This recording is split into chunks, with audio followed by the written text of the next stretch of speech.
Hi!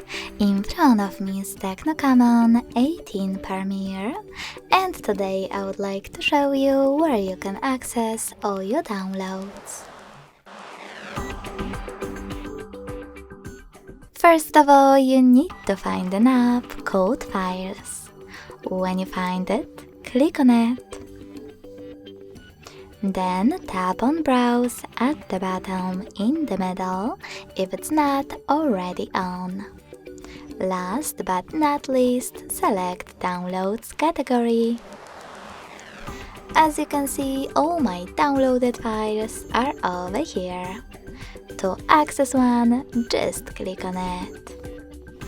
Thanks so much for watching. If you enjoyed this video, don't forget to leave a like, comment and subscribe.